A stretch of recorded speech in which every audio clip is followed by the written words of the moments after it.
everyone. I hope you had a pleasant Juneteenth and happy Father's Day. On behalf of the Pittsburgh Foundation, the Forbes Funds Board, our extended philanthropic family of supporters, and of course the staff of the Forbes Funds, we pray that during this pandemic, your families remain safe, healthy, and whole. To the fallen Black and brown citizens of the USA, we honor their lives, their losses, and the light they provide to a new and brighter future. Through the assault on their humanity, we find camaraderie in the Black Lives Matter movement all around the world. Today, we know that 22 states in the US have witnessed a surge in their coronavirus cases since Memorial Day.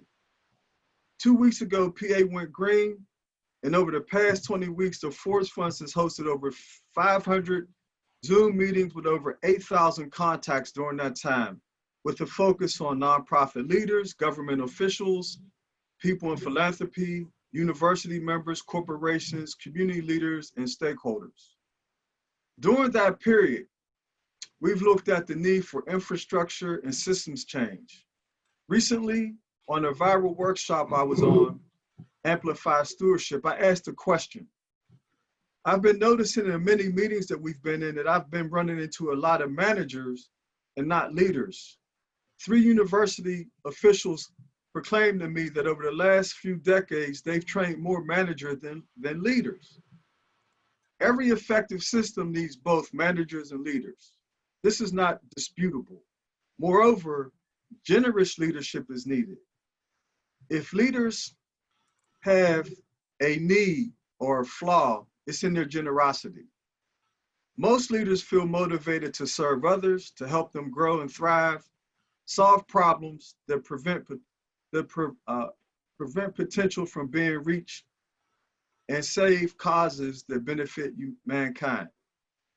We have 3 epic challenges facing us over the next 30 years. It cannot be managed and requires innovation and transformation. 2030, climate change. 2040, minority population become the majority population in the US. 2050, 70% of the world's population move into the urban corridor. These numbers are expected to rise as a result of our global shifts. This notion of transaction versus transformational leadership is critical in this moment. Those who think about February 2020 through a nostalgic perspective are not taking into account that since the pandemic hit in the US, we've had over 2,331,000 exposures, and we've had over 691,000 cases of people who've recovered, and over 121,000 people who have passed during this period. These numbers are expected to rise as we see as states have opened up fully green. Our ability to solve problems are unique. There's a number of expectations that rise as a result of critical thinking and problem solving. Einstein once said that you cannot solve a problem with the same energy that created it.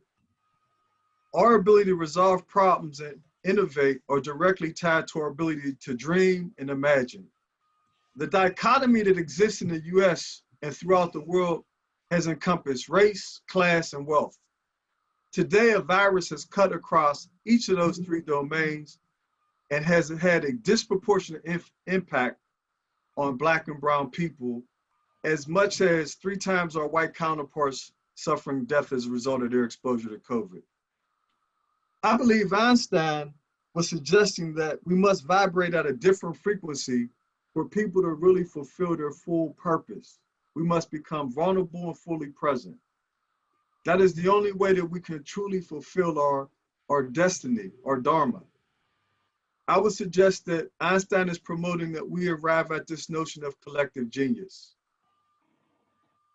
We have 9 years left to address climate change, 11 years left to embrace the population shift, and 29 years left to deal with our urban infrastructure. All minds, bodies, and souls are needed to achieve these objectives if we value life as we know it. Thank you. and I look forward to a robust conversation.